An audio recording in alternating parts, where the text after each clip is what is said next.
नमस्कार मैत्रिणींनो, कशा आहात?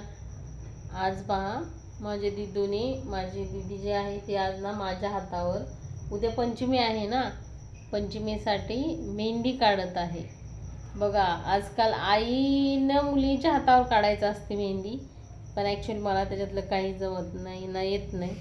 माझ्या मुलीला त्याच्यापेक्षा भारी काय काय मेहंदी काढायला येते, मेकअप करायला येतो, छान छान करायला येतो.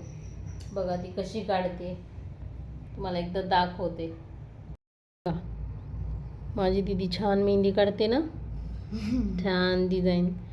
तिचं एज लहान आहे, पण ती बऱ्यापैकी तिला जसं जमेल तसं काढते. पण मला खूप आवडतं तिनं काढलेलं.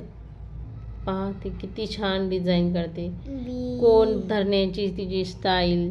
म्हणजे मी म्हणते एवढ्याशा लहान वयात एवढं जमणं ना खूप अवघड काम आहे, अवघड खूपच. बघा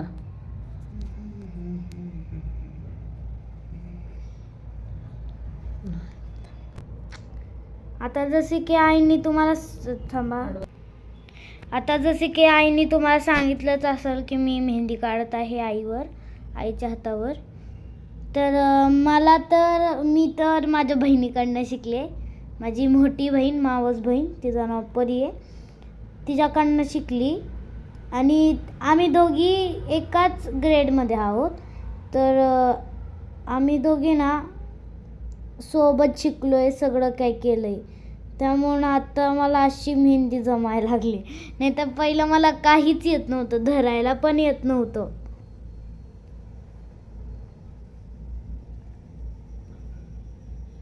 आणि माझी माऊ आहे ना, तिला छोटी माऊ, माझी छोटी माऊ, तिला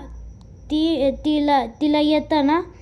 तर जेव्हा काही लग्न वगैरे किंवा काहीतरी असेल ना, तेव्हाच ती काढते. नाही तर ती एरवी पण काढते.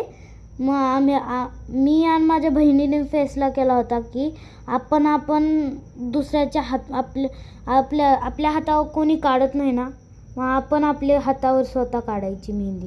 त्यामुळं आम्ही दोघी म्हणजे आईकडं होतो ना, तेव्हा शिकलोय मेहंदी. तेव्हा आम्ही माझ्या आईच्या आजी आहे ना, माझी मम्मीची मम्मी, तिच्या हातावर काढलं होतं, माझ्या मामीच्या हातावर काढलं होतं, वरतून माझ्या माऊच्या हातावर पण काढलं होतं. अशा आम्ही दोघी हे केलं होतं. मग आता काय विचार करता, यायची का मेहंदी काढायला?